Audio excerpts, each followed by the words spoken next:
Caspian Sea, Earth's richest dead zone revealed. The $15 trillion Vanishing Act. The rigs were never meant to stand on dust.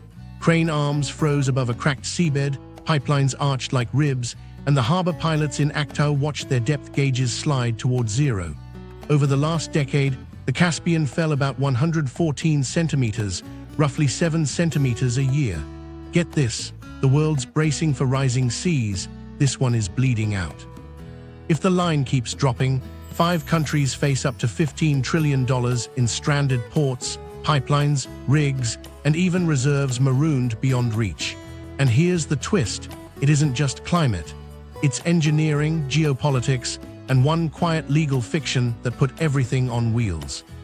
The lie of the sea, accounting tricks and legal fictions. They called it a sea to sell the dream, but the Caspian is a closed bowl with no doorway to the ocean, and that detail would become a lawyer's playground. For 2 decades after the Soviet collapse, the maps shifted as often as the shorelines. Each government taught its children a coastline that favored its claims. Meanwhile, accountants did something quieter. They priced national futures to the water's edge, port fees, pipeline tie-ins, and offshore blocks, assuming the line would stay still. To understand why, we need to go back to a room in Aktau in 2018. 5 leaders signed what they called the Convention on the Legal Status of the Caspian Sea. They didn't call it a sea or a lake. They gave it special status. On paper, the surface would be held in common shared navigation beyond narrow territorial bands, while the seabed would be sliced for sovereign rights, a compromise meant to unlock pipelines and keep navies polite. One problem, the convention still isn't in force. Iran never ratified it, so the rules people think exist don't fully exist, and the water keeps walking away. Here's where it gets interesting. In practice, countries behave as if baselines hug the moving shore. That sounds technical, but it's the fuse. When the sea falls roughly 7 centimeters a year, your offshore can become onshore mudflats in a decade. Licenses pegged to depth bands slide landward. Transit zones pinch. Insurance riders that assumed water over metal start to fail when metal meets air. Contracts don't like motion, neither do balance sheets. Meanwhile, the sea vs. lake debate hit a power play. If the Caspian were a normal sea, UNCLOS rules would shape everything: exclusive economic zones, transit rights, dispute settlement. As a lake, co-owners could split or share however they pleased. The special status split the difference, which suited the biggest neighbor with the biggest river. Russia's Volga sends in about 80% of the Caspian's inflow, but decades of more than 40 dams and reservoirs upstream turned that river into a managed faucet. On paper, the Caspian's rules live in Aktau.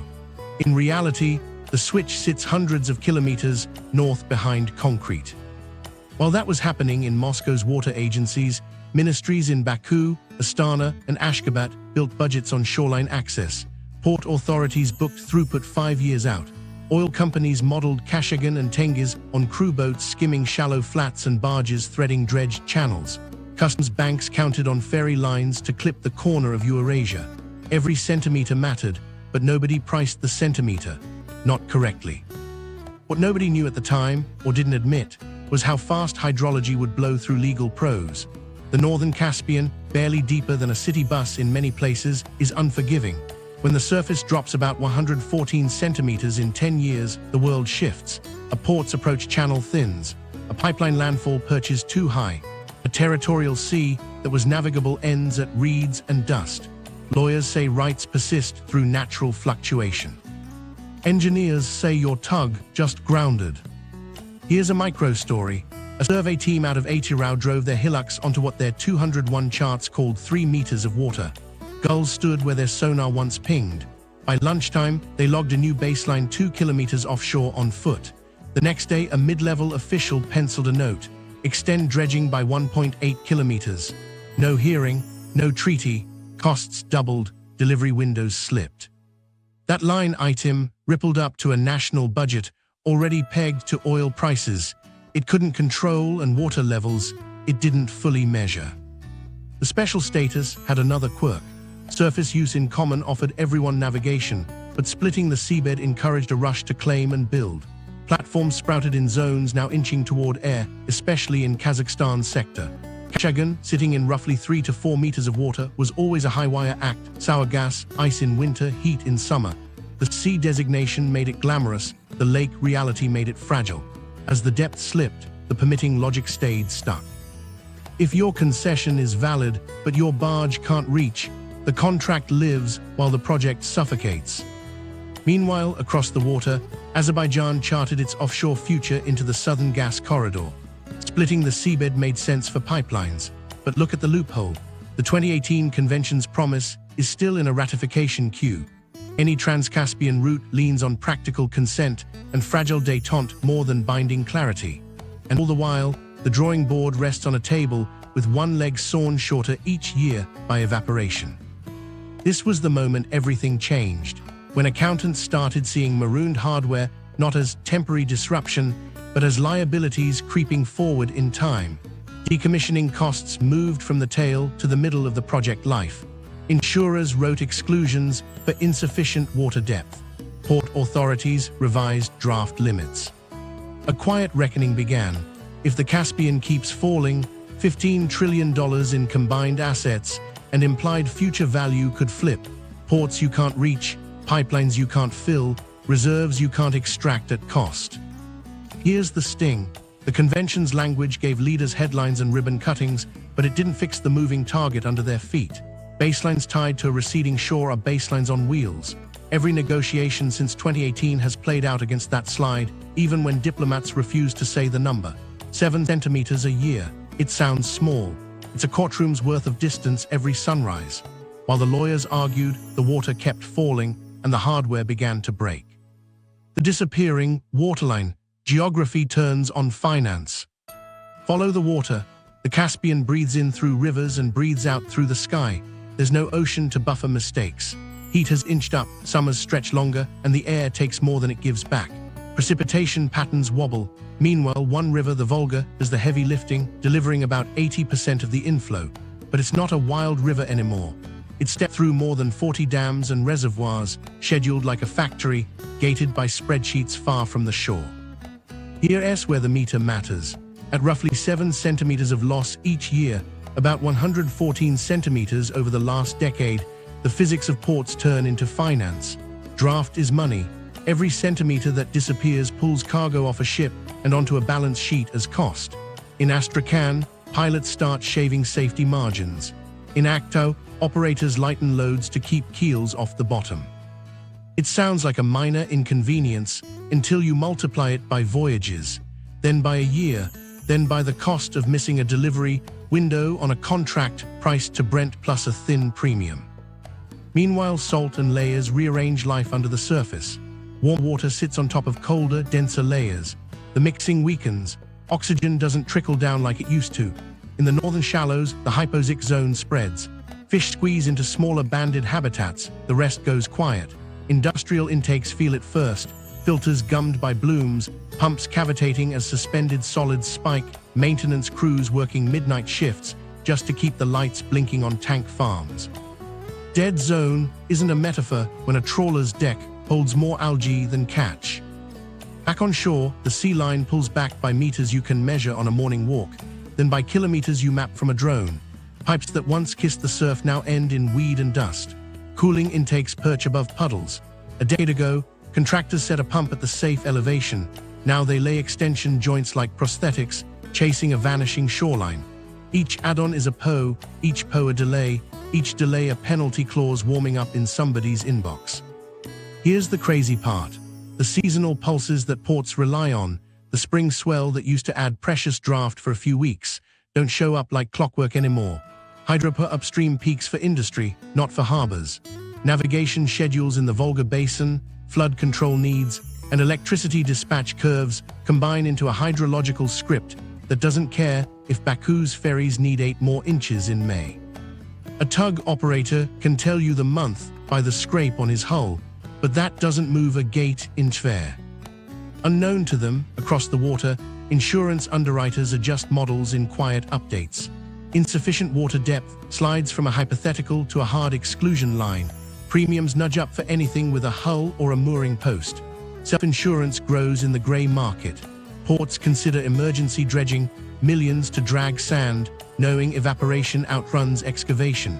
It's like shoveling while the roof is still leaking. Meanwhile, something else is happening under the cables. Subsea-to-shore flow lanes were designed to sleep under steady water.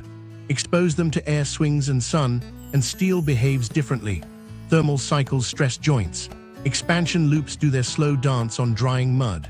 A flange rated for a calm, submerged life now rides out day-night temperature swings and surprise foot traffic from maintenance teams who never planned to walk here.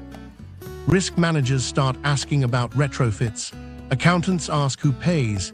Engineers say the safest answer is earlier decommissioning, which nobody budgeted for in year 12.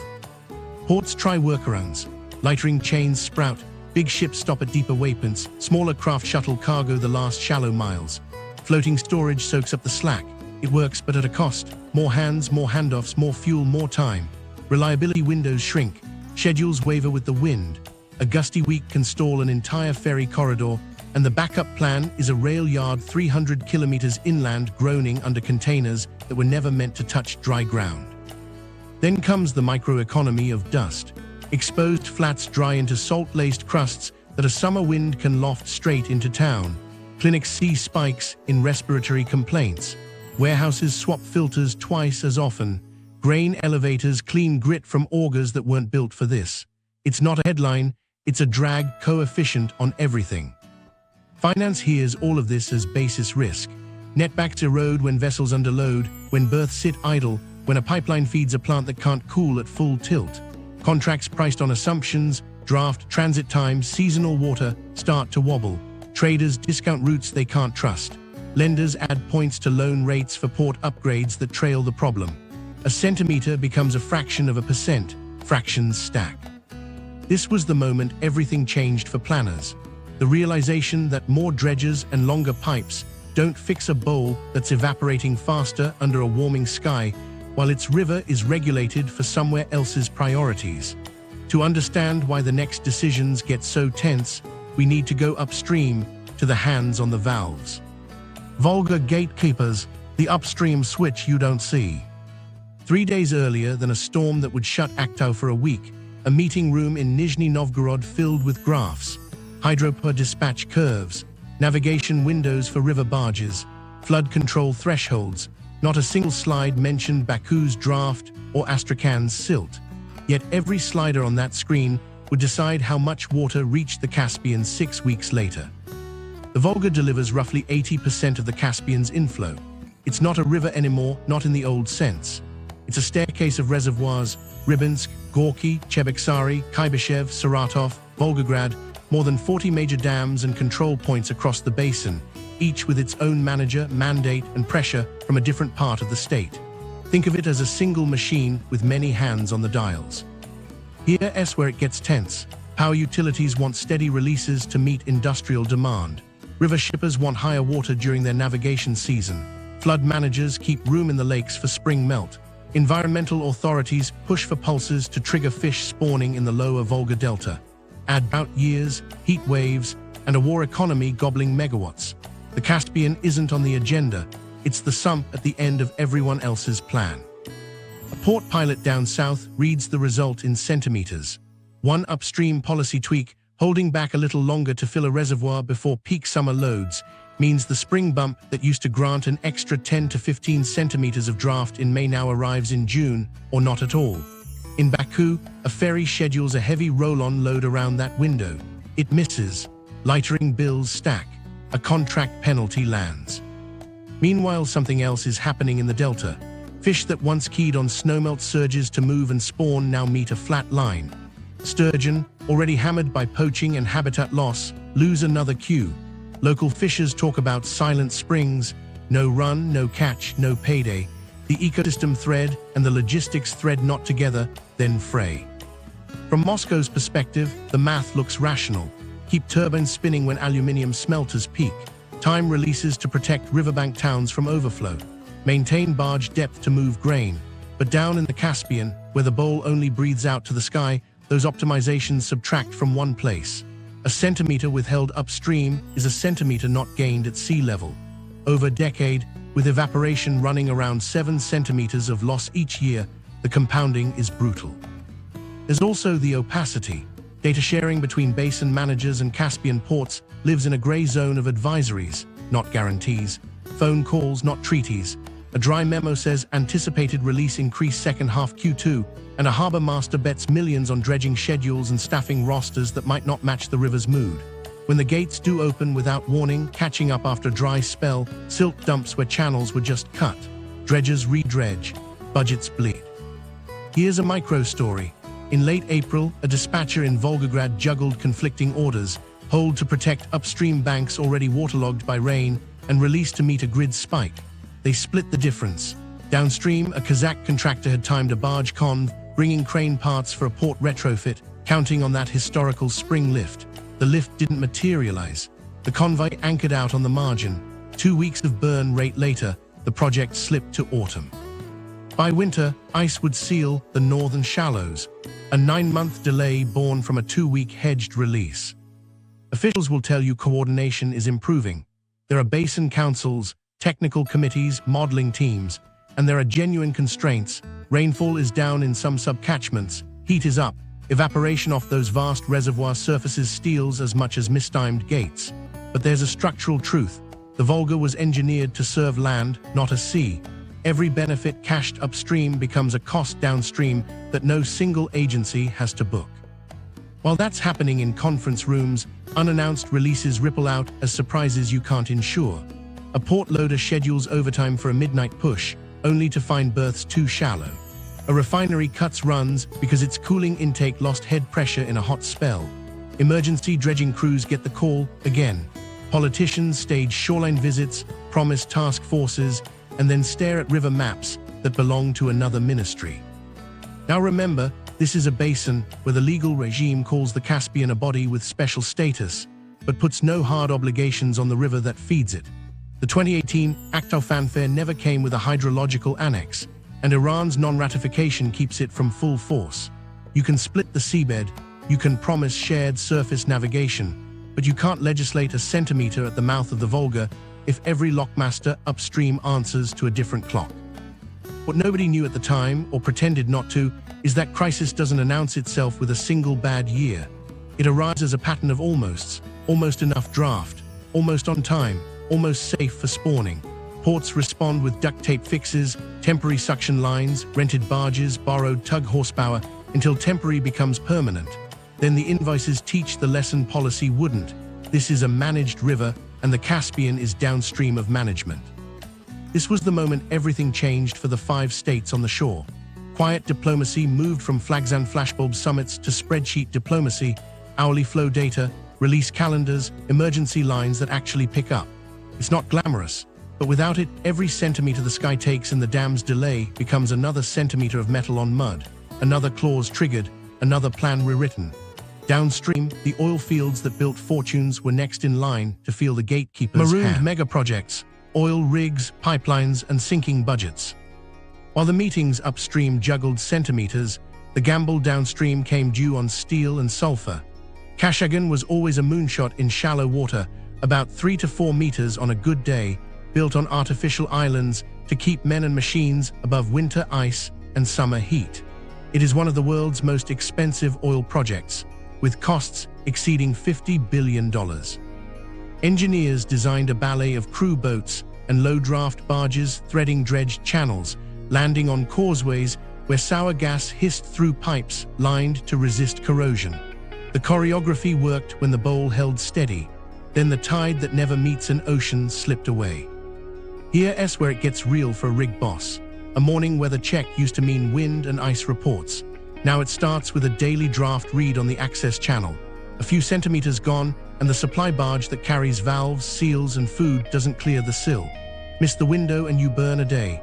Burn enough days, and your maintenance calendar slides into red zones no HSE manager will sign. Helicopters can bridge people, not tonnage. Lease more flight hours, and your logistics budget buckles. Skip a part, and your uptime math explodes. Meanwhile, flowlines that once slept in cool, constant water are waking to air. Sun bakes the upper runs in summer, freeze-thaw grabs them in winter. Expansion loops flex beyond their comfort. Coatings fade. A line that was modeled for submerged stability now rides thermal whiplash over drying silt. Inspectors log micro-movements where there should be none. The fix is either rebury deeper, expensive, slow, or reroute inland to a new landfall, which means permits, surveys, angry locals whose shoreline just moved under their feet, and months lost to approvals written for a different coastline. Unknown to them in boardrooms far from the steppe, insurers have already moved the goalposts. Casualty underwriters add insufficient water depth to exclusions. Premiums jump for anything reachable only by air some months, by barge on fewer. An internal memo at one operator reads like a confession: flight hours doubled year on year. Barge trips fell by a third, near misses clustered around low water days. The response is predictable and costly: extra staging at interim depots, floating storage to buffer the schedule, and an army of contractors on retainer for when the narrow window opens. Tengiz, older and onshore, feels a different squeeze. The dike system that kept the field dry was built to a previous regime of seasonal water. With the sea receding, groundwater behavior and salinity creep shift under pads and roads. Heavy modules for expansion projects that were supposed to ship across the shallow northern Caspian now crawl by rail or road around the rim, racking up escort fees and fatigue. A module designed to float close to site now needs a 100-wheeled conv and a month of perfect weather to inch across a landscape that used to be water. Here's a micro-story. A maintenance chief at Kashagan signed off on a routine compressor swap planned for July. The part came by barge every year since 2014. This time the captain radioed from the outer waypoint: "We're scraping." Grounding there would mean a salvage, a PR mess, and a safety review that could shut the line. They turned back. Helicopters lifted crews, not compressors. The compressor limped through summer. In September, after an emergency dredge, the swap happened. The delay cost $3 million in downtime and another $2 million in contingency flights and overtime. Multiply that kind of decision a dozen times across a season. Investors see the same story in different ink. Decommissioning liabilities, once parked far at the end of asset life, edge forward as a probability. If you can't guarantee safe access by water for equipment heavier than a helicopter can carry, your abandonment plan gets riskier and pricier. Auditors nudge provisions up. Debt covenants that allow for operational disruptions start to trigger conversations lenders don't like to have. The $15 trillion exposure isn't a shock headline. It's a slow arithmetic as reserves that were bankable at one draft become speculative at another. Subsea to shore, the landfall nightmare grows. Where cables and pipes crossed the intertidal zone, engineers assumed a band of shifting sand and water. Pull that water away and you expose a vulnerability strip to vandals, to stray anchors from small craft forced into tighter channels, to the simple physics of temperature swing. One plant's intake, once a pipe hidden under a meter of water, now hums above a salty puddle. Temporary suction lines snake across the flats, powered by diesel jennies that gunk up in dust storms. Maintenance teams carry spare filters like rations. Meanwhile, procurement teams rewrite specs on the fly. Need a barge with 20 centimeters less draft than last year? There are only a few in the basin, and they're booked by everyone else chasing the same receding line. Charter rates spike. Schedules chain together, miss one slot and you drop a week. A gusty day in the northern shallows knocks an entire logistics chain out of sync. Crews sit idle on islands burning day rates. Overtime hits morale and safety. Here's the turn nobody priced 5 years ago.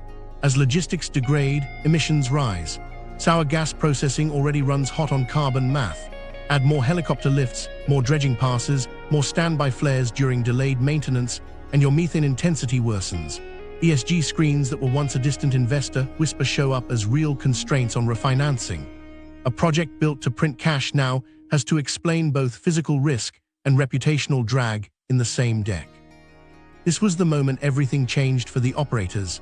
Insurers started asking for capex reallocation midstream, not to grow the field but to keep reaching it.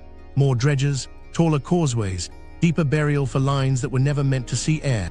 Some plans sketch partial retreat, mothball marginal pads, consolidate activity on fewer islands, accept lower throughput for higher certainty. None of that was in the glossy sanction packages. And when oil slows, ports scream first. A missed barge slot ricochets into empty berths, idle cranes, and truck queues that go nowhere. Aktau's harbor master watches wind and water like a cardiologist reads a monitor. One more shallow season, and the band-aids won't hold. Ports on life support: Astrakhan, Baku, Aktau, Turkmenbashi. While rigs wrestled with inches, the harbors fought for centimeters. Astrakhan learned the rhythm first. The Volga's last sigh spreads into a delta of silt that never rests, a place where channels must be carved, then carved again. Every spring used to bring a little grace, a seasonal lift that brought a few precious centimeters of draft. Now, with the sea dropping about 7 centimeters a year and the upstream pulses misaligned, dredgers chase a finish line that keeps walking away. Budgets bleed into the water. $1 million seasons turn into multi-million habits.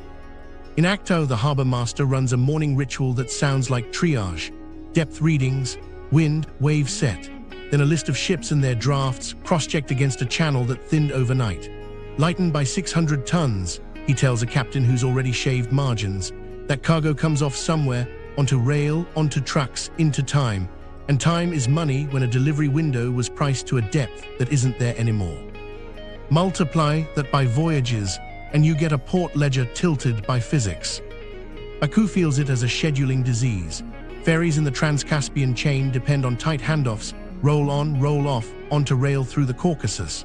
When water is thin, loading slows, trim calculations stretch, and a gust can cancel an entire day. Cargo backs up in yards that weren't meant to be warehouses. Containers sit in heat that warps seals and spoils perishable goods. Logistics managers start to sound like meteorologists, then like gamblers. Turkmenbashi, newer and proud of it, faces the same arithmetic with fresher paint. Berths built to a certain draft look fine on paper and in ribbon cuttings.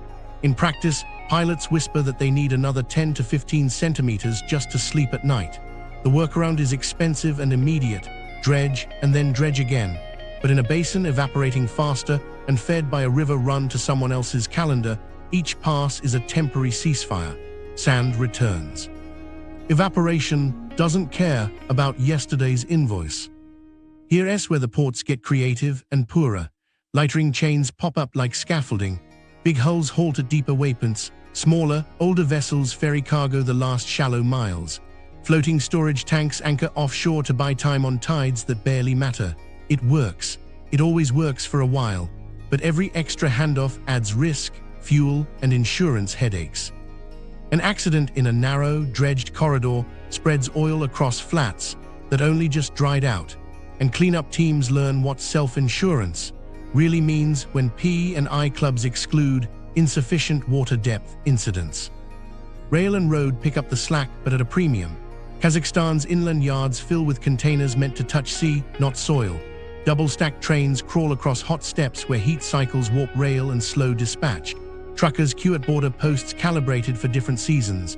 Tariffs become bargaining chips. Authorities discount to lure tonnage that can't trust the water. Unit costs rise. The corridor loses its edge to reliability rather than distance. Unknown to them in marketing decks, the middle corridor needs the Caspian to breathe. When ferries lose reliability windows, the pitch shifts from speed to resilience, which is code for we'll get it there somehow. Shippers hear somehow as surcharge. Grain exporters who once counted on stable roll-on roll-off cycles split cargo between rail and a gamble at the pier. Steel coils sit longer in sun, coatings degrade. Storage tank farms bulge with crude and products that can't find a timely ship, and safety margins shrink as levels rise in tanks designed for flow, not hoard. Astrakhan's micro-story lands like a parable. A barge convoy loaded with dredger spares and a crane boom inches down a channel cut the month before.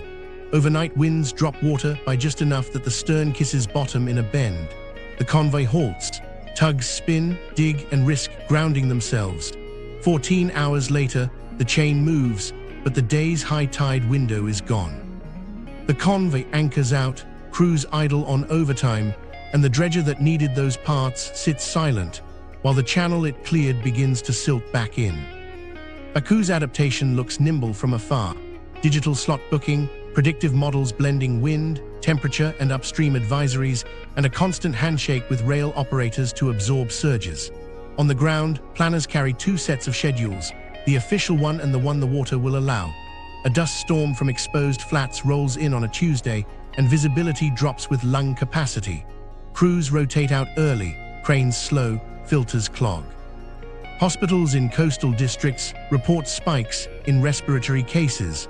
Port HR files that under weather, but the line between climate and cost blurs in payroll. Turkmenbashi stares down a political dilemma. Announce deeper dredging and you admit the basin is slipping. Don't announce it, and insurers price the hint they already see in satellite bathymetry. So they do both, quiet tenders for more cutter suction hours and loud groundbreakings for inland logistics parks complementing the port. It's a hedge dressed as a plan. Aktau's harbor pilots learn new rules of thumb.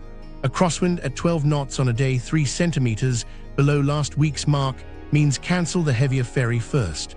The captain who argues hardest is the one whose charter rate spikes tomorrow. Tempers fray at a quay built to move, not to wait. The economy of minutes turns into a society of delays. Here's the sting. Every workaround, lightering, floating storage, extra dredging, rail pivots, buys time but sells margin. The Caspian link in a Trans-Eurasian chain starts to look like its weakest link. Traders reroute high-value cargo to corridors with fewer maybes. Ports that once argued over market share now swap phone calls asking to borrow vessels with shallower drafts. Everyone's chasing the same disappearing centimeters. This was the moment everything changed for the harbors, when keeping the door wet cost more than some cargoes were worth. They didn't stop. They adapted, improvised, and kept ships moving, but the sea kept falling, and the next bet moved under the seabed: gas. Gas at stake, pipelines, LNG dreams, and the unfinished bridge. While ports learned to live on thinner water, a quieter dependency tightened under the seabed. Europe's diversification story, squeezing risk out of Russian supply, leaned on the southern gas corridor, with molecules traced back to platforms in the Caspian. That map looks bold on a conference screen. On bad water days, it looks brittle. Gas needs certainty more than oil: pressure, temperature, purity, timing. When your shoreline walks away and your logistics windows narrow, every variable conspires against molecules that don't like surprises. Azerbaijan built its modern leverage on this bet. Contracts, pipes, and compressors zipped west, South Caucasus pipeline into TANAP, then tap into southern Europe. The pitch was simple: dependable non-Russian gas, long-term, priced off oil, but flexible enough to matter when politics wobble. Here's the catch you won't see in a ribbon cutting. Those fields live in a basin losing roughly 7 centimeters a year, about 114 centimeters over the last decade, fed by a river run to someone else's priorities, and governed by a convention that still isn't fully in force because Iran never ratified it. On a stable sea, you manage risks. On a sliding bowl, you inherit them. Meanwhile, another old dream refuses to die: a Trans-Caspian gas pipeline from Turkmenistan's giant fields to Azerbaijan's coast, crossing the seabed like a bridge of valves. On paper, it's short, efficient, and geopolitically neat. In practice, it stacks uncertainties. The 2018 Aktau Special Status Convention split the seabed for sovereign rights, which should help. But without Iran's ratification, every procurement package carries a caveat. Practical consent today doesn't guarantee political cover tomorrow. And even if lawyers smile, engineers still stare at bathymetry that's changing faster than their environmental baselines. Here's where it gets awkward for timelines. Seabed ecology assessments assume ranges for salinity, temperature, and oxygen. As hypoxic zones push wider in the north and temperature swings intensify near newly exposed flats, your models age out mid-permit. Rerun the study, adjust anchor corridors, argue with regulators who are juggling fisheries on life support and ports on life support. Every delay pushes cost curves up. Lenders ask for contingencies. Export credit agencies want stronger guarantees. A line once costed for a decade looks like it needs a second decade of resilience just to reach year 5. Unknown to them, teams in Ashgabat and Baku keep 2 binders: the engineering binder and the diplomacy binder. The engineering one says trench deeper in segments vulnerable to exposure, spec corrosion-resistant alloys where salinity could spike, harden landfalls to handle a shoreline still retreating. The diplomacy one says keep Iran calm, keep Russia neutral, keep environmental objections manageable. Neither binder has a chapter called, "What if the sea drops another meter before first gas?" LNG shows up next, wearing the cape of flexibility. If you can't guarantee a pipe across a disputed shifting seabed, maybe you cool gas to liquid and ship it. Here's the problem.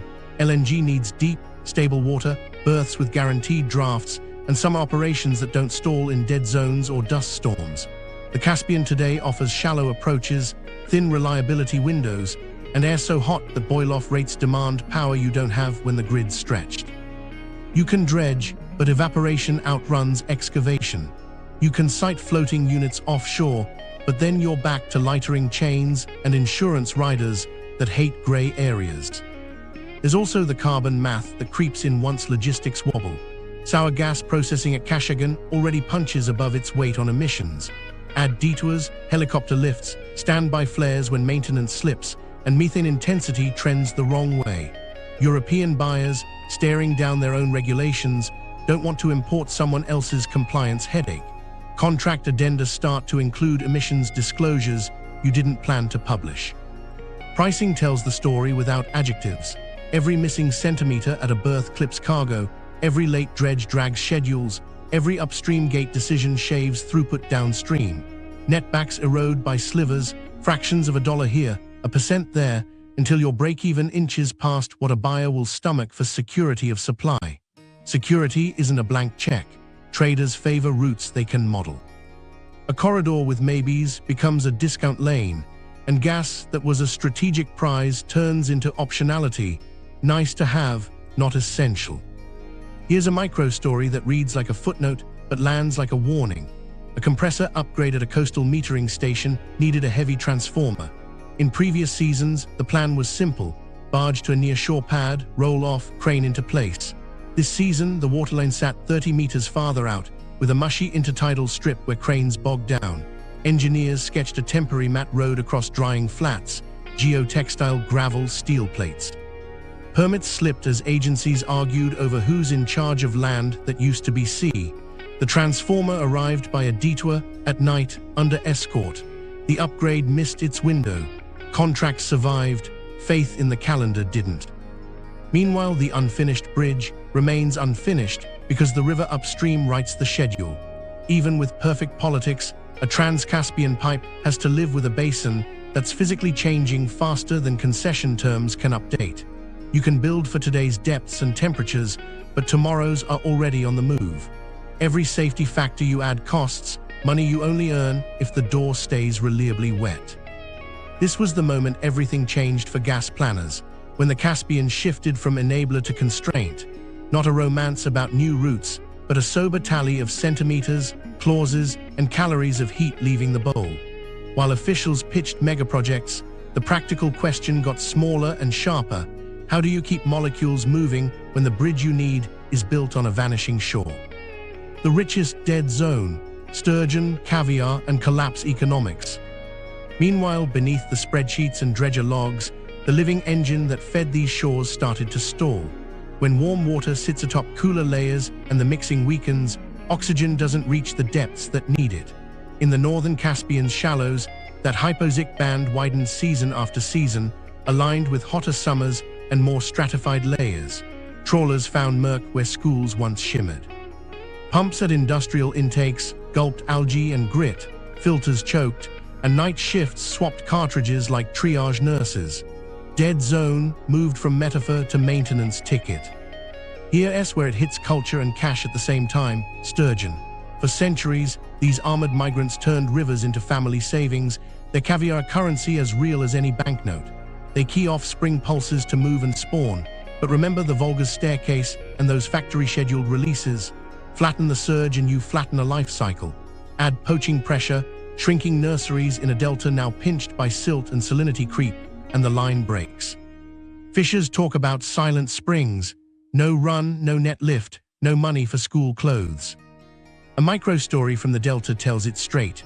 A father and son launch at dawn from a village that once filled 3 boats before breakfast. They drift where the old men swore the channels sang with life. The sonar shows empty water. At noon, they pull a single juvenile, undersized and thin. They let it go. Onshore, a man with a duffel whispers a price for contraband eggs. The father shakes his head, then counts the day's costs. Fuel, bait, a loan payment on a boat that's worth less each time the shoreline steps back. Pride has a price, so does hunger. Licenses that used to be collateral, tradable, bankable, lose value as catches fall and enforcement swings between crackdowns and shrugs. Co-ops can't pay debts on gear bought for better seasons. Microfinance outfits pull lines of credit. A community that once lived on water shifts to wage work on rails and roads, if they're lucky, or to grey market gigs tied to ports on life support. When the fishery falters, the bank follows. People pawn nets and then stories. Meanwhile, toxins ride the same currents oxygen doesn't. Warmer, stagnant surface layers feed blooms that slip into intake canals for power plants and refineries. Treatment costs rise, output dips on hot days, risk managers add another line item. In summer, wind scrapes the newly exposed flats, lifting salt and fine dust laced with metals into towns that grew up facing the breeze. Clinics in coastal districts see respiratory spikes. Pharmacists run out of inhalers on weeks that once smelled like sea and now taste like grit. Public health budgets weren't built for this many bad air days. Here's where things get interesting and a little absurd. Environmental fines stack up against state-owned operators when blooms spike or fish kills wash up. The money cycles from one government ledger to another. The incentive is a circle. Everyone pays themselves to punish themselves, while the water keeps sliding away centimeter by centimeter. The real bill shows up in lost seasons, not in courtroom totals. Across the basin, caviar turns into a scarcity index you can taste. Legitimate jars climb in price. Black market tins swap hands in back rooms. Weddings that once served a spoon now serve a smear. Families who once salted their own roe buy stories instead. Your grandfather's sturgeon was this long, and passed them like heirlooms. Culture edits itself to fit a smaller sea. Unknown to them in faraway ministries, these micro-failures trigger macro ripples. Export quotas shrink, processing plants idle, then shutter. Towns that relied on seasonal money tighten belts. Debt piles in households that can't pivot fast enough to rail jobs or port contracts that themselves wobble with draft. Insurance deductibles rise in coastal postcodes dusted by salt storms. Premiums follow. A bank risk officer redraws a heat map of delinquency and notices it mirrors the retreating shore. Fishermen clash with patrol boats over new land that used to be communal water. A sandbar becomes a jurisdictional headache when a hut pops up and someone stakes a claim. Survey teams and soldiers share horizons. A river mouth that once shifted gently now strands boats on the wrong side of an argument. Micro-conflicts flare where maps can't keep up. Then comes the feedback loop everyone feared. As fisheries decline and dead zones spread, politics harden.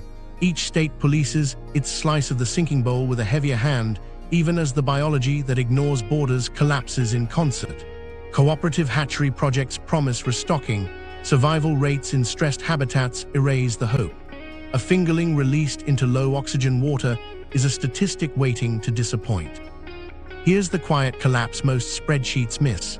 When a community loses its seasonal rhythm, it loses more than income. Shops stocked for the run close early. Festivals drift to inland themes. Children learn different lullabies. Maps on school walls show a coastline their parents don't recognize. Identity leans away from the water because the water won't stay. This was the moment everything changed on the human margin. Not a dramatic crash, but a steady fade, oxygen thinning, credits tightening, customs shifting, until you wake up inland without moving your house. And when biology fails, diplomacy gets brittle, and the maps start to flex in ways Borderlines that on steel wheels, and law can't shrinking hold. shores, Shifting claims. While the fish faded and the ports improvised, the maps began to lie in new ways. Coastlines that framed national pride on classroom walls slipped a few meters each year, then a few hundred. A boundary drawn to water doesn't know what to do with dust. And when land appears where a tide used to lift boats, old agreements find their soft spots. Here's where it gets tense. The 2018 Aktau deal split the difference, surface use in common, seabed divided for sovereign rights, but the sea itself is leaving the scene, and the convention isn't fully enforced without Iran's ratification. A territorial sea hugging a shoreline on wheels is a territorial problem on wheels. Surveyors arrive with GPS sticks and satellite prints. Fishermen arrive with memory and muscle. A sandbar thickens into a spit. A hut goes up, then a flag. Patrol boats idle nearby, not quite sure if they're in a neighbor's backyard or their own new front yard. Micro-conflicts spark first in the shallows where people live their days. A Kazakh crew, used to casting in what they swear was communal water, anchors on a shelf that now dries by noon. A patrol skiff cuts its engine close. Words fly, nets tangle, someone snaps a photo. Back in the district office, a commander draws a line on a map where there wasn't one last spring. It's not a treaty, it's a Tuesday. Unknown to them, miles offshore, survey vessels map bathymetry that refuses to hold still. Baselines used to be lines, now they're zones, blurred by reeds and exposed mud. Coastal ministries launch survey races, teams racing dawn to dusk to lock in measurements that will anchor future claims. Satellites pass overhead, slick with precision, but even a perfect image can't settle a legal argument if your definition of coastline belongs to a sea that's walking away. Construction adds fuel. A developer pours concrete for a warehouse on land nobody counted last decade. Papers cite a permit granted when this was seabed. Neighbors call it a land grab. A fence goes up, then comes down in a night of cutters and hot tempers. Police call it vandalism, fishermen call it defense, courts punt, politicians promise reviews. The building grows another floor. Meanwhile, militaries rehearse infrastructure protection in zones that double as statements. Columns of vehicles rumble out to practice on causeways and flats newly drivable. Drones film exercises with crisp graphics and vague captions. The message isn't subtle. This shoreline, wherever it sits today, is watched. A drill for cable security near a landfall reads like a deterrent to anyone eyeing the shifting line. Here's a micro-story that captures the mood. A Turkmen patrol finds a temporary mooring block a few hundred meters beyond last year's reed line. It anchors a lightering run feeding a private terminal that didn't exist on paper when the last joint map was signed. The patrol logs a violation and tows the block. The operator files a complaint, citing coordinates from a survey no one else accepts. By sunset, both sides have a press release. By morning, both sides have crews back on site. The legal quirk that was strength in 2018 shows its crack now. Special status avoided the sea versus lake trap, but left room for practice to outrun principle. Surface access in common means anyone can transit beyond territorial bands, but what if the band's edge is now reeds and sand? Seabed division grants rights below, yet the below becomes above when a meter vanishes over a decade. Rights don't evaporate with water, lawyers say. Try telling that to a captain staring at mud, where his chart promised blue. Survey races breed their own theater. Teams from neighboring states measure the same stretch within days of each other, each hoping to freeze a moment of advantage. One brings satellite-derived models, the other brings boots and stakes to argue ground truth. They trade coordinates that don't quite align. A third team, environmental monitors, arrives late, asking everyone to step back for a bird nesting season already knocked askew by salinity creep. Meanwhile, parallel economies sniff opportunity. Shadow traders, already gaming sanctions and insurance gaps, test new land as staging for discrete transfers. A flat that dries by afternoon offers a few dark hours where a truck can meet a small hull without prying eyes. Customs officers know their budgets don't stretch to cover 10 new kilometers of shore, no one plan to patrol. A backdoor grows at the same pace as the coastline. This was the moment everything changed for borders. They stopped being lines on maps and became negotiations on mud, rehearsed daily by people who can't wait for diplomats. And over all of it, the water kept stepping back, daring the law to keep up. Sanctions, shadow logistics, and the Caspian backdoor. While borders slid over mud, money found its own paths. Sanctions on Russia and Iran pushed traders to search for side doors, and the Caspian looked like one quiet ports, short hops, neighbors used to making do. On paper, it was a neat detour, roll from rail to ferry, skip unfriendly checkpoints, and reappear on the other side of a map that said internal waters. In practice, shallow water turned the shortcut into a slow grind. Here's where the grey market got creative. When mainstream carriers balked, shadow fleets stitched together smaller, older hulls that could ride thinner drafts. They didn't need the newest electronics or glossy class certificates. They needed another 5 to 10 centimeters of clearance and a captain who'd navigate by memory as much as by chart. It worked, until reliability windows shrank with the shoreline. A gusty week, a missed pulse from the Volga, and the whole chain idled at anchor like a rumor waiting to become news. Insurance noticed first. P&I clubs, already wary of sanctioned cargo, tightened exclusions. Insufficient water depth moved from fine print to the front page. Some operators shifted to self-insurance, the word everyone uses until a spill tests the definition. Cleanup plans on newly exposed flats looked like fiction. Booms strung over mud, skimmers with nowhere to skim, crews slogging in boots where a barge should ride. Premiums climbed, paperwork thickened, the backdoor narrowed. Customs arbitrage followed the waterline. Freeport regimes dangled discounts to capture tonnage that couldn't stomach mainline scrutiny. Across the sea, another authority jacked up tolls to fill budget holes left by idle berths. Traders surfed tariffs like waves, shifting routes week to week. But a discount can't beat physics. A ferry that needs another 15 centimeters of draft won't launch for any price. By the time a deal matured, the channel might not. Here's a micro story.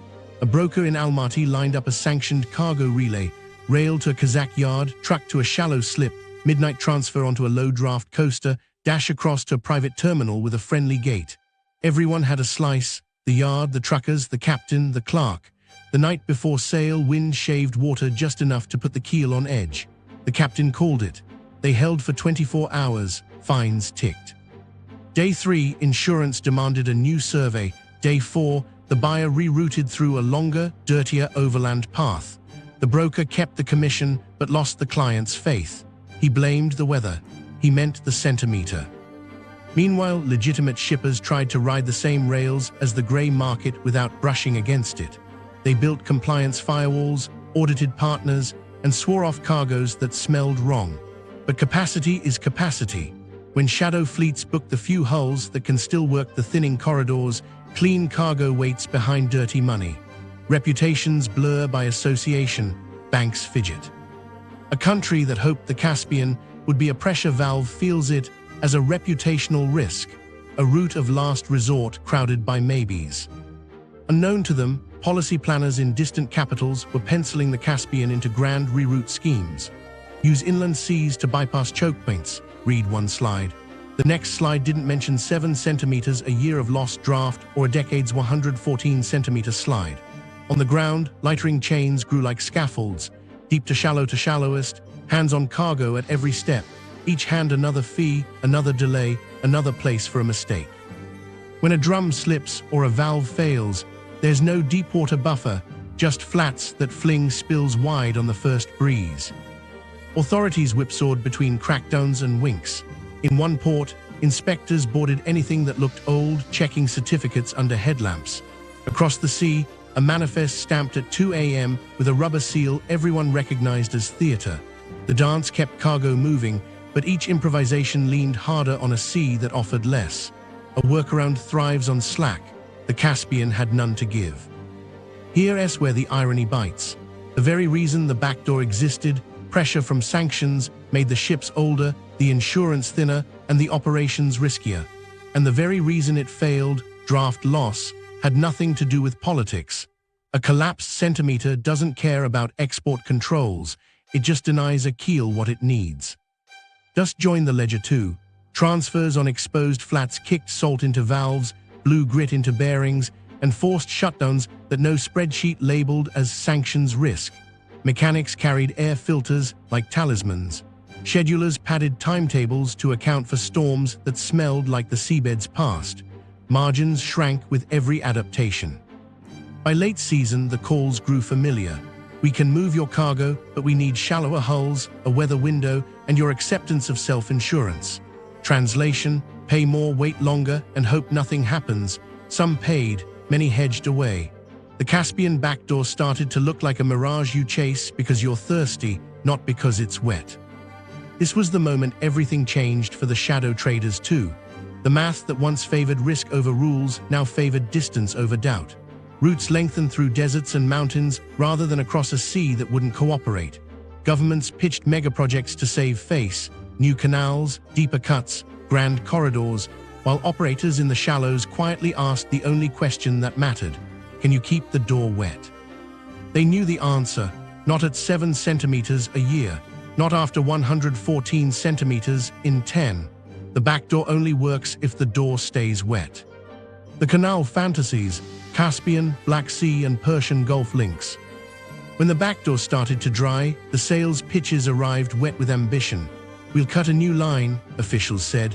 We'll give the Caspian a second mouth. On maps, it looked elegant: widen the Volga, Don link to the Black Sea, or carve a bold swath south toward the Persian Gulf. If the sea won't stay wet, make new water. Here's where it sounds simple and gets brutal. A canal is a promise to control height. The Caspian sits roughly 28 to 29 meters below global sea level, and it's falling roughly 7 centimeters a year.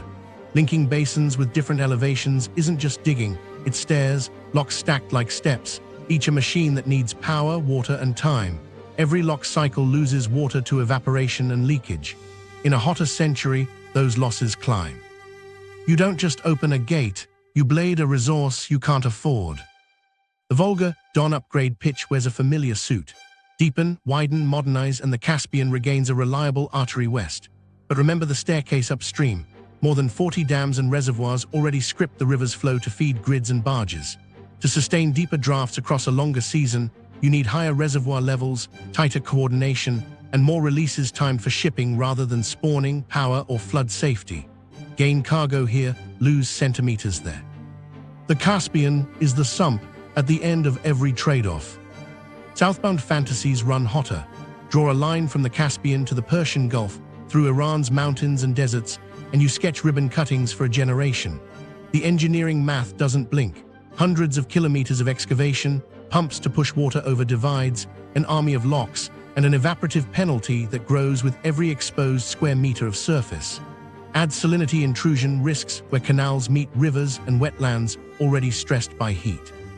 A canal is a wound you must keep from infecting both bodies it connects. Here's a micro-story. A delegation toured a lock on the Volga, Don in late summer, heat wavered above concrete. A barge loaded to a trimmed draft crept into the chamber. An aide whispered that deepening this reach by just half a meter would unlock year-round reliability. The lockmaster glanced at the pool behind him and said, "Where do you want me to take the water from?" He didn't say the Caspian, but he didn't have to. Every extra turn favors one user and taxes the bowl downstream. Unknown to them, the financial models carry the same ache. Billion-dollar capex stacks into multi-decade timelines. Debt wants throughput guarantees. Throughput needs water certainty. Water certainty needs climate stability and upstream generosity the basin hasn't seen in years. While feasibility teams tweak discount rates, the Caspian's baseline shifts under their spreadsheets. Build for today's geometry, and you might open into tomorrow's shoals. Then there's the salinity trap no brochure lingers on. The Caspian is in Dorhake, salt and minerals stay when water leaves. Increase evaporation with broad canal surfaces and new reservoirs, and you concentrate what's left. Push denser, saltier wedges into poor-mixed shallows, and you accelerate the stratification that's already choking oxygen in the north. The canal that promised trade can tip ecology faster. Political theater doesn't mind physics. Renderings glow with blue channels and green verges. Excavators line up for photos. A leader cuts a ribbon over a culvert and calls it stage 1. Meanwhile, maintenance budgets on existing ports slip. Dredgers that should be scraping approach channels are parked for lack of diesel. Spare parts for lock gates wait on tenders. Silt advances while speeches play. The corridor that needs triage gets pageantry instead. Here's where cost and time betray the dream. Even optimistic schedules put major canal upgrades or new cuts into the 203s or 204s. At 7 centimeters a year, that's another half meter lost by ribbon day, on top of the 114 centimeters gone in the last decade. You can finish on time and still arrive late to the physics. Iran's north-south corridor points to a saner branch, rails and roads that don't drink. Trains don't evaporate, double stacks don't need locks, timetables bow less to wind. That's not romance, it's arithmetic. Move cargo over steel and asphalt while the water sorts itself, or doesn't. Every dollar not sunk into locks that leak is a dollar that can harden dry ports, raise bridges, and simplify handoffs. Engineers do sketch partial fixes, barrier concepts to corral deeper pools near ports, low dams to pin a local waterline for berths. They read as triage that might matter, save Aktau's approaches, protect Astrakhan's channels, give Baku a buffer. But dams play with silt, starve deltas of sediment, and carve currents that surprise small boats in narrow cuts. Ecology pays even when commerce wins a season. A second micro-story. A coastal city broke ground on a navigation canal enhancement with fanfare. Year 1, dredgers bit mud and the channel deepened. Year 2, heat rose, evaporation surged, upstream releases sagged, and the gain vanished by August. The mayor opened a logistics park inland the following spring. The canal sign faded, the rail yard filled. Here's the plain version officials avoid. Canals and locks are multipliers, not creators. They multiply the value of water you already have and time you already control. The Caspian has less of both each year, and the control sits upstream behind more than 40 dams in rooms full of dials set for other priorities. You can't ribbon cut your way around a bowl that breathes out to the sky. This was the moment everything changed for the canal dreamers. The math said build, the climate said dodge. The honest plan stopped promising new mouths and started building stronger throats inland. And for those still selling water miracles, the next pitch waited in the wings, weather on demand, clouds on cue, machines against a warming sky. Last-ditch fixes, water imports, dams, and weather hacking. When canals turned to theater, the rescue plans got louder. Bring new water, one camp said. Trap what's left, said another. And when pipes and concrete sounded slow, a third promised to tweak the sky. Water import fantasies start with a line on a map and end with a power bill. Pump from Siberia, some propose, tie into northern rivers, reverse lift through canals and pour salvation into the bowl. Or tap the Black Sea, cut an intake on the Caucasus side, run a pipe over mountains and feed the Caspian by machine. Here's the trap. The Caspian doesn't drain. Every liter you add has to be paid for twice, once in energy, once in salt. Lift water hundreds of meters and the grid groans, pour marine brine into an endorheic basin, and salinity creeps up, layer by layer, locking oxygen out of the places already gasping. Engineers sketch pre-treatment plants, blending schemes, and discharge diffusers. The operating line reads like a ransom note, years of capex, decades of opex, and a chemical balance that punishes mistakes. A micro-story lands sharper than a spreadsheet. A task force priced a pilot to pull modest volumes from a Black Sea intake over a ridge into a coastal reservoir that overflows to the Caspian. Week 1, the pumps hummed.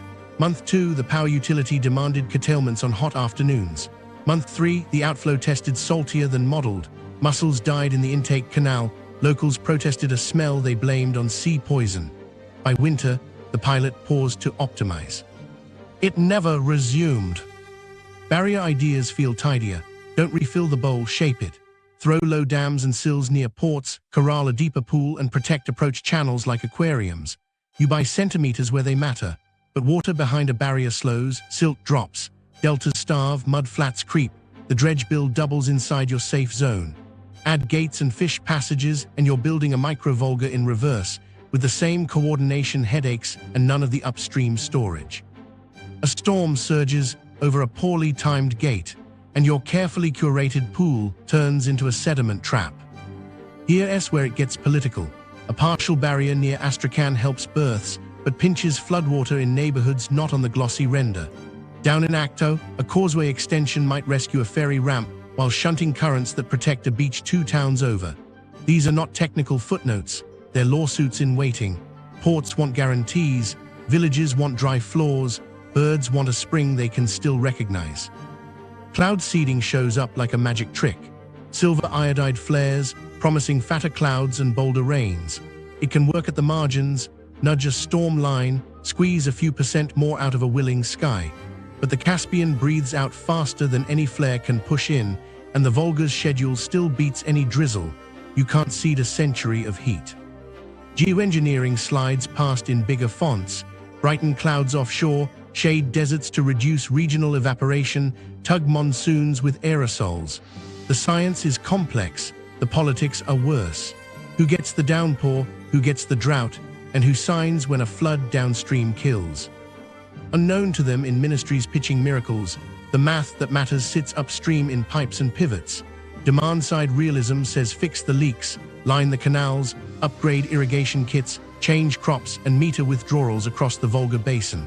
A cubic meter saved in a Volga farm canal is a cubic meter that doesn't evaporate off a reservoir before it ever sniffs the delta. Efficiency is dull, local, and powerful. It asks more of habits than hardware. It offends fewer chemistries than a brine pipe and delivers more volume than a summer of flares. A micro-story shows the leverage. A district near Saratov replaced earthen laterals with lining and low-pressure drip on a pilot block. Yields held, water use fell by a third. The reservoir downstream ticked higher in late summer by a handful of centimeters, noise to a tourist, a season saver to a barge captain. Scale that across basins, and you buy time the sea can't. Financial triage learns the same lesson with different nouns. Stop chasing the receding line. Move money from keeping yesterday open to making tomorrow workable. Subsidies that once underwrote dredging every spring can harden railheads inland. Tax credits that paid for floating hoses can pay for filter systems in clinics dusted each August. A relocation tranche can buy out the last rows of homes in a block that floods or dries into dust before delinquency writes a harsher story. Protect critical nodes, power plant intakes, refinery cooling, hospital water. Except that some slips won't be rescued, draw a line around what must not fail. Here's where things get honest. Retreat isn't surrender if the ground you hold is smarter. Ports shrink to deeper cores and couple tighter with rail. Oil pads consolidate, marginal islands go quiet. Fisheries pivot to hatcheries with strict enforcement and habitat work where oxygen still visits.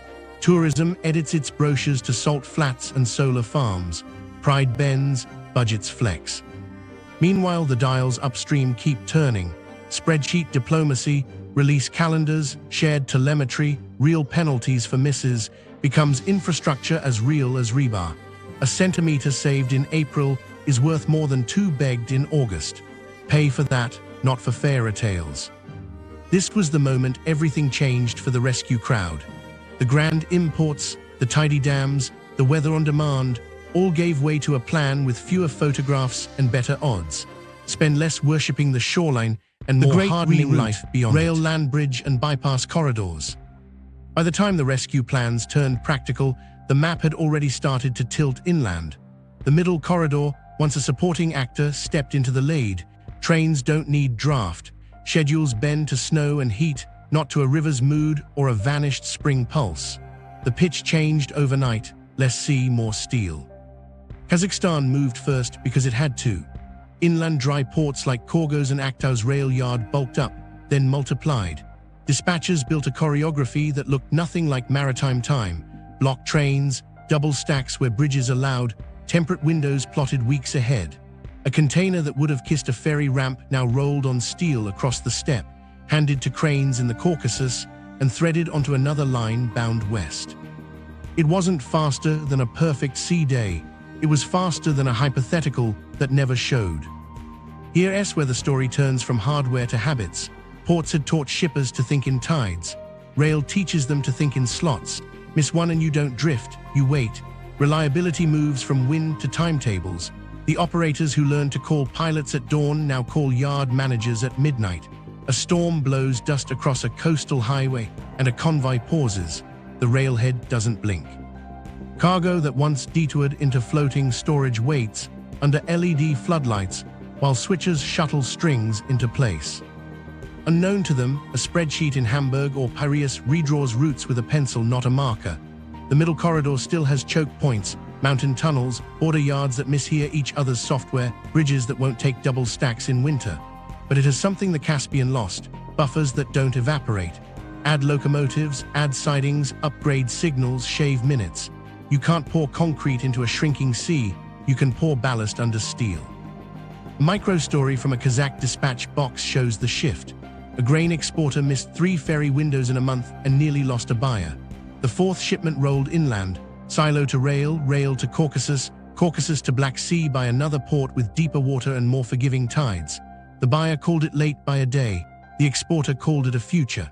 The following quarter, his contracts cited rail preferred for peak months. Insurance like that line. Tariff games chased the tonnage. Azerbaijan trimmed fees on east-west handoffs to keep cargo moving across its rails when Baku's berths thinned. Georgia pitched priority slots through mountain passes. Kazakhstan shaved terminal charges at inland yards to lure containers off trucks. It was a knife fight wrapped in press releases. Shippers smiled and split loads, hedging risk across routes the way traders hedge price. Every state wanted to be the bridge. The winners learned to be the bypass when the sea sulked. Here's the snag no brochure brags about. Winter at altitude is not a rumor. Tunnels sweat and freeze, brakes bite harder, dispatchers pad schedules. Double stacks won't clear every bridge. A derailed wagon in a canyon can choke a corridor as easily as a gale chokes a ferry. Operators baked in redundancy, loop tracks for overtakes, sidings for holds, repair crews drilled for cold snaps. The promise wasn't perfection, it was recovery. The sea offers none when the waterline slips. Energy flowed across steel too, not just molecules but meaning. Electricity wheeling deals linked grids from Central Asia toward the Caucasus, stitching capacity that could cover a plant paused by a dusty intake. Hydrogen pilots appeared in investor decks, small, tentative, and more about reputation than volume. No one believed a green corridor could replace a black pipe tomorrow, but the signal mattered. Buyers who feared sanctions, tangles, and shallow drafts liked the story of a route that could decarbonize as it grew. A micro scene in an inland yard captures the new pulse. A former dockworker from Aktau, retrained in 6 weeks, checks seal numbers under floodlight. His shift used to swing with the wind, now it swings with a timetable. He jokes that he misses gulls but not delays. At lunch, he scrolls a weather app anyway, habit from a coast that moved under his feet.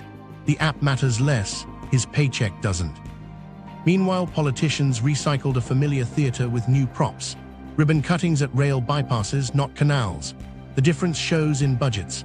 A siding upgrade pays back in a season. A canal never does if the sea keeps falling. The men with dredgers bid on ballast tampers instead. Insurance underwriters, who hid insufficient water depth in exclusions, started asking different questions. Axle loads, bridge ratings, winterization plans. The corridor's risk moved from blue to brown. Here's the quiet payoff. A corridor that once died when a port wheezed now breathes around it. When Baku's ferries paused, trains stacked in disciplined rows and leaked west through alternate mouths. When Astrakhan silted, grain rolled south, then west, then north to ships with room to float. Routes triangulated like hikers skirting a bog. Distance grew, doubt shrank. Traders paid for miles and slept on schedules. This was the moment everything changed for the reroute crowd. The Caspian didn't vanish from the map.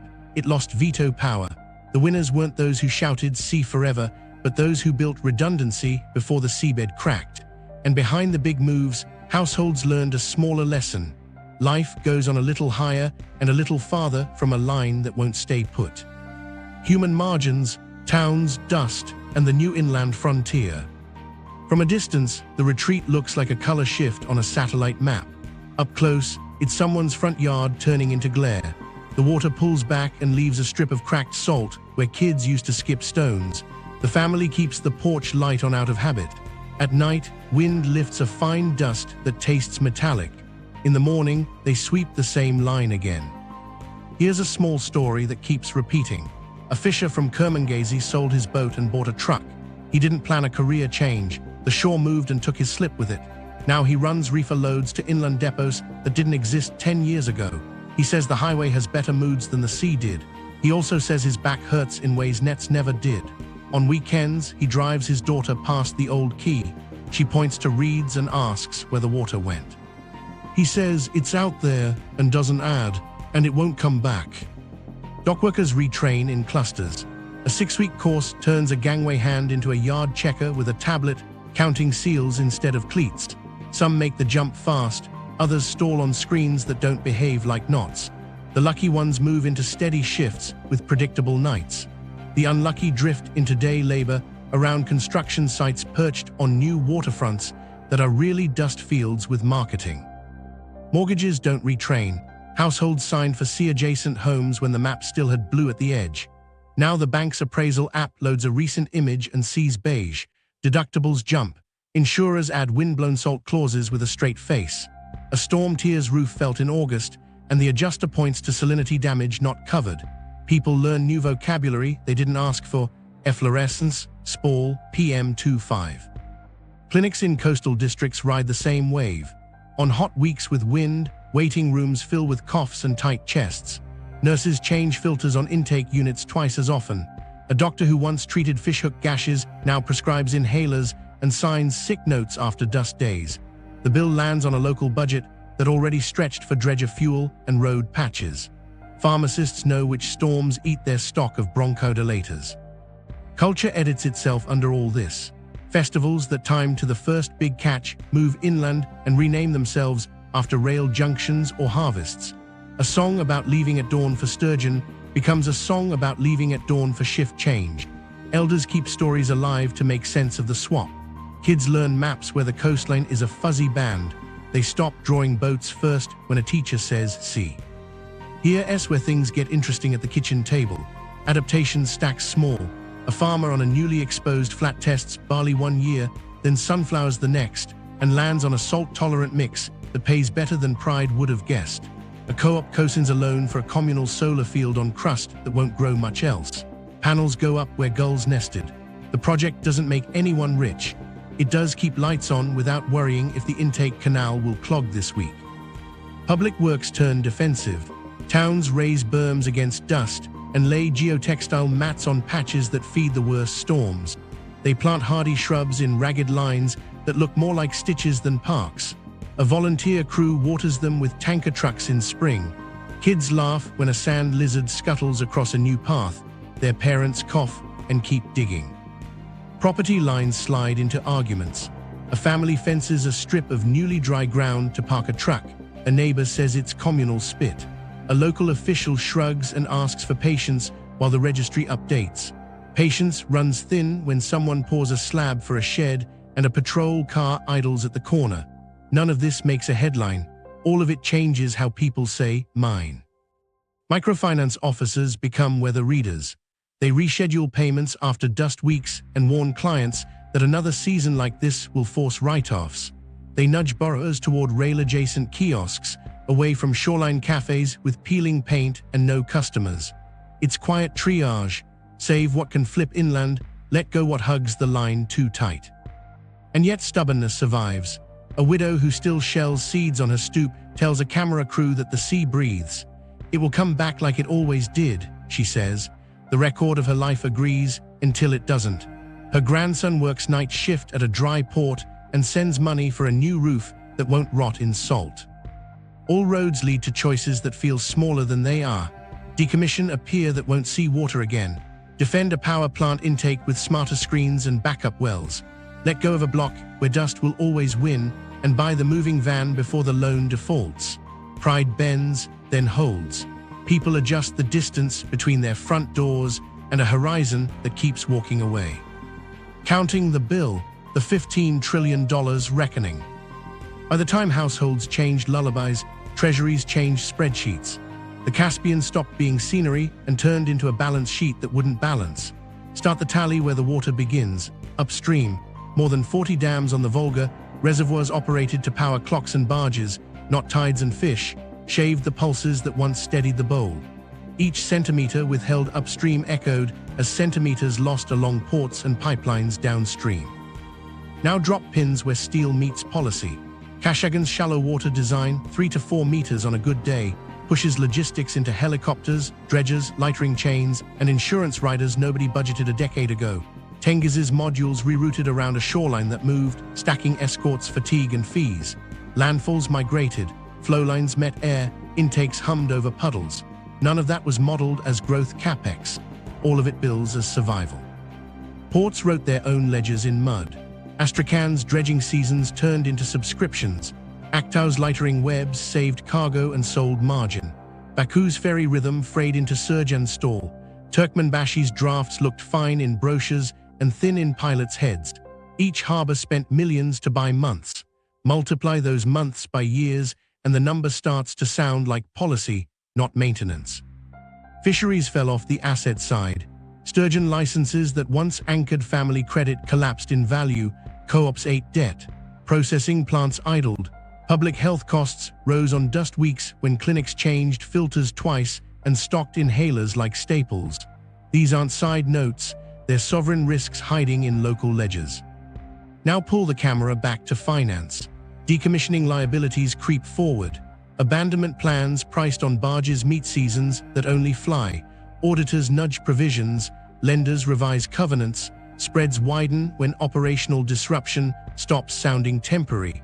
The $15 trillion isn't a headline plucked from air. It's the aggregate of ports, rigs, pipes, fisheries, health, and lost trade. Assets flipping into obligations as the shoreline steps back roughly 7 centimeters a year, about 114 centimeters this last decade. Scenario trees look simple and feel cruel.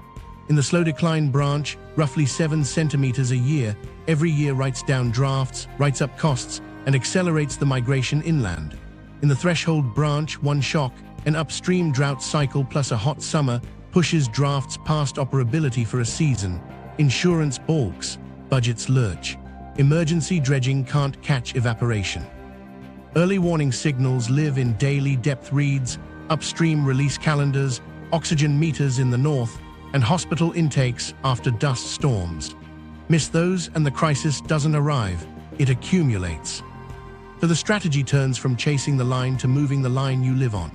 Hard choices: consolidate offshore pads, protect only the port cores that earnings can carry, couple sea to rail so a missed ferry becomes a rescheduled slot, not a stalled economy. Shift subsidies from keeping yesterday wet to making tomorrow reliable. Inland yards, power plant resilience, clinic filters, crop switches, leak fixes in the Volga basin that save cubic meters before they evaporate. The reckoning isn't punishment, it's maths. Treat the Caspian as a vanishing collateral and you stop pledging it for futures it can't underwrite. Build inland, higher, and with buffers the wind can't drink. The meaning of a vanishing sea. A sea that banked fortunes is quietly repossessing them, centimeter by centimeter, forcing nations to price water they once assumed. Subscribe for unsentimental stories that follow the money and the maps as climates shift. Watch the next episode to see another stable system already wobbling, and tell me which blind spot you want dragged into daylight next.